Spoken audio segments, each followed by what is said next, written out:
اعوذ باللہ من الشیطان الرجیم، بسم اللہ الرحمن الرحیم۔ ایم ایس نیوز HD5 کی ناظرین السلام علیکم۔ امید ہے آپ لوگ سب خیریت سے ہوں گے۔ آج کا ہمارا مین ٹاپک ہے اور فنی خبریں ہیں، وہ آپ لوگوں کے ساتھ شیئر کریں گے اور آپ لوگوں کے ساتھ تفصیلات کے ساتھ شیئر کریں گے اور آپ لوگوں کو اس کے انفارمیشن بارے میں بتائیں گے تاکہ آپ کو معلوم ہو سکے تاکہ ہماری اس میں کیا رائے ہے۔ آپ کو بتائیں گے بریکنگ نیوز ہے کہ آرمی چیف کی مدت ملازمت توسیع کے خلاف درخواستیں عینی بینچ کے سامنے مقرر ہو چکی ہیں۔ وہ سماعت 20 نومبر کو کرے گا اور میں بہت اس پر ہنسا ہوں اور بہت مسکرایا ہوں کہ یہ بینچ جو بنایا انہی لوگوں نے جنہوں نے قانون سازی کیا، وہ اس میں کیا انصاف کریں گے۔ اس میں سپریم کورٹ کا فل بینچ بیٹھنا چاہیے۔ اب یہ آئینی بینچ جو بنایا گیا یہ پاکستانی قوم کے لیے بہت خطرناک ہے۔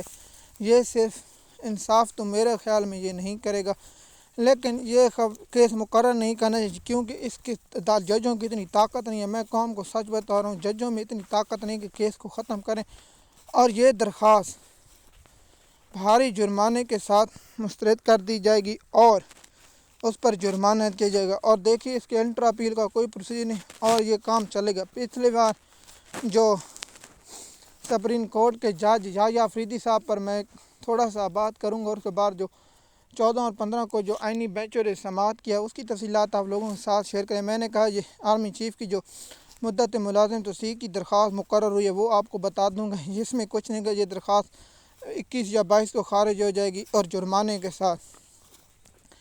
یحییٰ افریدی صاحب آپ ایسے رہ گئے، اب اس کو چاہیے وہ سپریم کورٹ کا کلر چیک کرائے گا اور باتھ روم میں چیک کرے گا کیا اس میں پانی آ رہا ہے یا نہیں آ رہا، یا جو قاضی فیض عیسیٰ نے قبرستان بنایا تھا جو ستور علی کے مطابق اس میں چیک کرے گا۔ اور پاکستان کے عدالتی نظام ویسے بھی اب ہو چکے۔ سب سے پہلے جو درخواست لگی وہ تھی الیکشن وقت پر کرانے کا، اس کو مسترد کر دی اور خارج کر دی۔ اب پاکستانی قوم کو بھی بے وقوف یہ لوگ سمجھتے ہیں، یہ درخواستیں مقرر کر خارج کرتے ہیں۔ اگر آپ آئینی بینچ ہوتا تو سب سے پہلے 9 مئی کے کرتا ہو، جس طرح وہ انکوائری کی رپورٹ مقرر کرتا آئینی جو بینچ اور پاکستان کے حقوق کو تحفظ کرے، لیکن نہیں، انہوں نے سب سے پہلے بے فضول درخواستیں سننے کر دیں اور پاکستانی قوم اب ان بے فضول درخواستوں پر کیا کرے گی اور اس کے اثرات آپ لوگوں کو بہت جلد ملنا شروع ہو جائیں گے۔ یہ کس کے لیے بنا اور کیوں بنا۔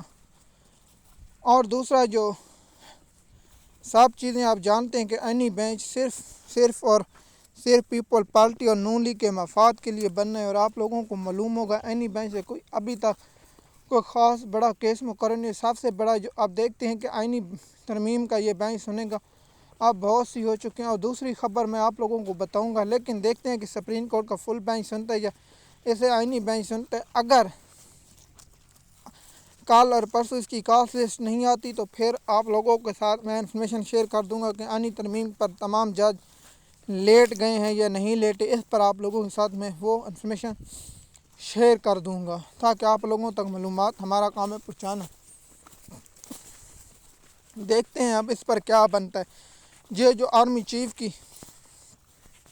اس پر درخواست، یہ آپ سب جانتے ہیں یہ درخواست خارج ہو جائے، اس درخواست پر کوئی ایکشن نہیں ہوگا، نہ کچھ ہوگا۔ آپ لوگ مجھ سے بہتر جانتے ہیں اور آپ بھی سمجھدار ہیں۔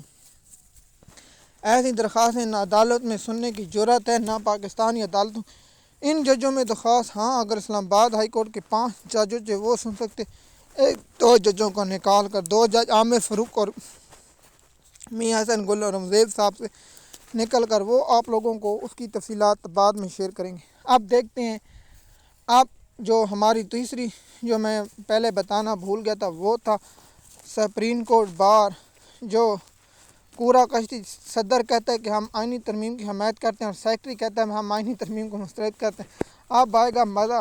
اب یہ مثال کے طور پر ایک سیکرٹری کہے گا صدر، لیکن اب سپریم کو ہوگا اور نون لیگ TI کے حامد خان اگر گروپ اس کی نہ کرتا تو یہ بھی جیت جاتا، لیکن حامد خان کے گروپ میں سب سے لطیف کھوسہ بابر ون اور شیر المروت نے نہیں دیے، وہ پاکستانی قوم یاد۔ MS نیوز کے ناظرین، امید ہے یہ ویڈیو آپ کو پسند آئی، شکریہ۔